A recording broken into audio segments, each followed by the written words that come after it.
नमस्ते to everyone. आज मैं आपको साहित्य सागर की 4th स्टोरी नेताजी का चश्मा सुनाने जा रही हूँ। इसके लेखक हैं स्वयं प्रकाश जी। इस कहानी के मुख्य पात्र हैं हालदार साहब, कैप्टन चश्मे वाला, पान वाला, नेताजी सुभाष चंद्र बोस की मूर्ति, मास्टर मोतीलाल जो कि मूर्तिकार हैं, बच्चे सरकंडे वाला चश्मा बनाते हुए। अब यहाँ पर मैं आपको सरकंडे का मतलब बता दूं। सरकंडा एक हल्की घास या पौधा होता है जिसका उपयोग स्पेशली टोकरी या चटाई बनाने के लिए किया जाता है, लेकिन यहाँ सरकंडे का इस्तेमाल चश्मा बनाने के लिए किया गया है। क्या आपने कभी सोचा है, एक मूर्ति जो पत्थर की है लेकिन उस पर चश्मा असली है, और वो चश्मा हर बार बदल जाता है, कभी चौकोर, कभी गोल, कभी काला, कभी धूप वाला। क्यों? कौन बदलता है? और सबसे बड़ी बात, क्यों बदलता है? आज की कहानी कोई राजनेता, कोई सैनिक या कोई स्वतंत्रता संग्राम नहीं, बल्कि एक छोटे से कस्बे की एक मामूली सी मूर्ति और एक पागल कहे जाने वाले इंसान की बड़ी भावना की है। इसका नाम है नेताजी का चश्मा। एक हास्य से भरी, भावनाओं से सजी और सोच को झकझोर देने वाली कहानी। तो चलिए शुरुआत करते हैं उस कस्बे से जहां नेताजी की मूर्ति थी, लेकिन मूर्ति में एक चीज मास्टर जी बनाना भूल गए थे। क्या थी वो चीज? तो चलिए जानते हैं। नेताजी का चश्मा। हालदार साहब को हर 15वें दिन कंपनी के काम से एक छोटे कस्बे से गुजरना पड़ता था। वह कस्बा बहुत बड़ा नहीं था। कस्बा शहर से छोटा होता है, लेकिन गांव से थोड़ा बड़ा होता है। वहां पक्के मकानों की संख्या कम होती है और बस एक ही ऐसा बाजार था जिसे असली बाजार कहा जा सके।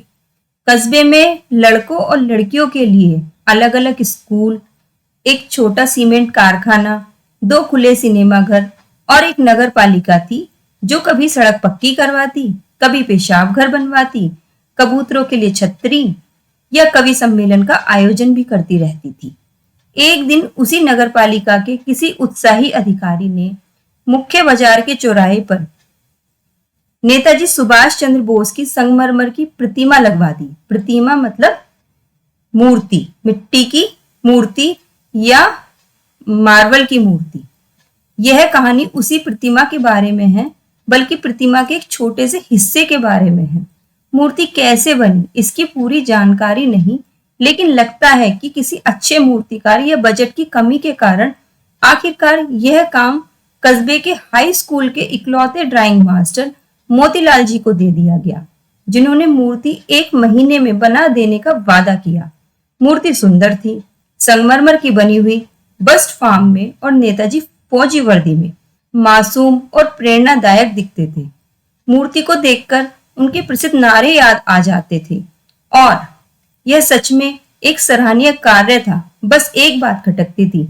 अब यहाँ पर बताया गया है नेताजी के नारे। क्या आपको पता है नेताजी का नारा कौन सा था?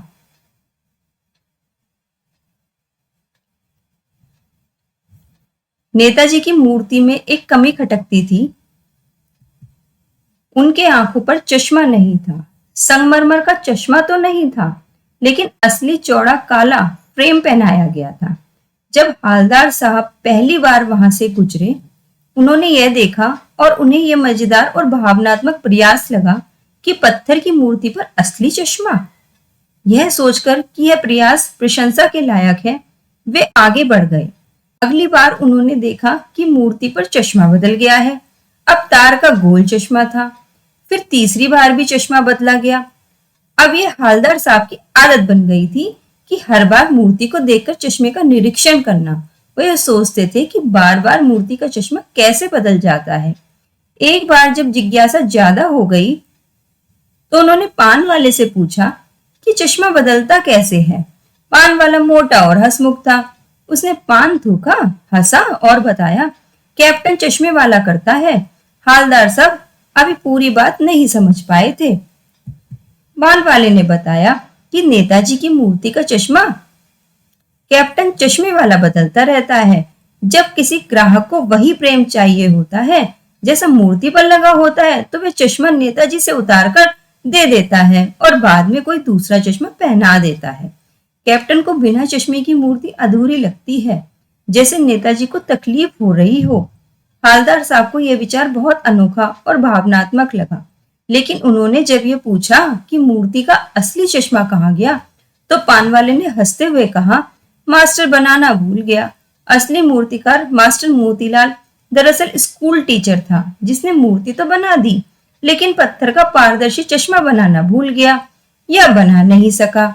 यह जानकर हालदार साहब को भीतर से कुछ झटका सा लगा और इस पूरे प्रयास में उन्हें देशभक्ति और साधारण लोगों की अनोखी संवेदना दिखाई दी। हालदार साहब को नेताजी की मूर्ति के चश्मे बदलने की बात बड़ी दिलचस्प लगी। उन्होंने पान वाले से पूछा कि क्या कैप्टन चश्मे वाला नेताजी के साथ फौज में था। पान वाले ने हंसते हुए बताया, अरे वो तो लंगड़ा है, फौज में कैसे जाता, वो तो पागल है। तभी एक कमजोर बूढ़ा आदमी, सिर पर गांधी टोपी, आंखों पर चश्मा और हाथ में चश्मों की संदूकची लिए सामने आया। उसकी कोई दुकान नहीं थी, बस फेरी लगाकर चश्मे बेचता था। हालदार साहब चकित रह गए। ऐसा भावुक आदमी, जिसकी अपनी सीमाएं हैं, फिर भी नेताजी की मूर्ति पर चश्मा लगाना नहीं भूलता। 2 साल तक हालदार साहब हर बार उस मूर्ति को देखकर मुस्कुराते रहे, हर बार नया चश्मा। लेकिन एक दिन जब मूर्ति पर कोई चश्मा नहीं था और चौराहा भी वीरान था, एक खामोशी से कुछ टूट चुका था। क्या था वह जो टूट चुका था? अगली बार जब हालदार साहब नेताजी की मूर्ति के पास पहुंचे, तो उन्होंने देखा कि मूर्ति पर चश्मा नहीं था। जब उन्होंने पान वाले से पूछा, तो उसने धीरे से बताया, कैप्टन मर गया। हालदार साहब स्तब्ध रह गए। स्तब्ध मतलब अचंभित रह गए, मतलब कुछ सोचने या समझने की सीमा नहीं थी उनकी। वो कुछ पल चुप रहे और जीप में बैठकर आगे निकल गए। रास्ते भर सोचते रहे, एक ऐसा देश जो अपने सच्चे त्यागियों का मजाक उड़ाता है और खुद फायदे के लिए बिकता है, उसका क्या होगा। 15 दिन बाद फिर कस्बे से गुजरते वक्त उन्होंने तय कर लिया, न रुकेंगे, न पान खाएंगे, न मूर्ति देखेंगे। लेकिन आदत से मजबूर उनकी निगाह मूर्ति पर चली ही गई और वहां कुछ ऐसा दिखा कि वे चिल्ला उठे, रोको। जीप से कूदकर वे मूर्ति के सामने अटेंशन में खड़े हो गए। नेताजी की मूर्ति की आंखों पर अब एक साधारण सरकंडे से बना बच्चों जैसा चश्मा था। कोई बच्चा या नागरिक उसे फिर से आंखें देना चाहता था। यह दृश्य इतना भावुक था कि हालदार साहब की आंखें भीग गईं। तो दोस्तों, ये थी नेताजी का चश्मा, एक ऐसी कहानी जो हंसाती भी है, रुलाती भी है और हमें सोचने पर मजबूर कर देती है। कभी कभी सबसे छोटी चीज जैसे एक चश्मा भी एक इंसान की देशभक्ति, भावना और जिम्मेदारी का प्रतीक बन जाती है। कैप्टन चश्मे वाला कोई बड़ा नेता नहीं था, न कोई फौजी, लेकिन उसके अंदर वो भाव था जो आज के बड़े बड़े लोगों में भी नहीं दिखता, सेवा का, श्रद्धा का और नायक के प्रति आदर का। और जब वो नहीं रहा, तब भी किसी बच्चे ने, किसी अनजान ने सरकंडे का एक चश्मा बनाकर नेताजी की आंखों पर रख दिया। यही असली भारत है, यही असली देशभक्ति है। अगर आपको ये कहानी अच्छी लगी हो तो इसे लाइक करें, शेयर करें और कमेंट में जरूर बताएं कि कैप्टन की सोच ने आपके दिल को कैसे छुआ। और हाँ, सब्सक्राइब करना मत भूलिएगा, क्योंकि ऐसी ही और कहानियां मैं लाती रहूंगी जो दिल को छूती है और सोच को बदल देती है। मिलते हैं अगली कहानी में। तब तक याद रखिए, कभी कभी सबसे सच्चा सम्मान एक साधारण इंसान ही कर पाता है। जय हिंद, जय भारत। Thank you.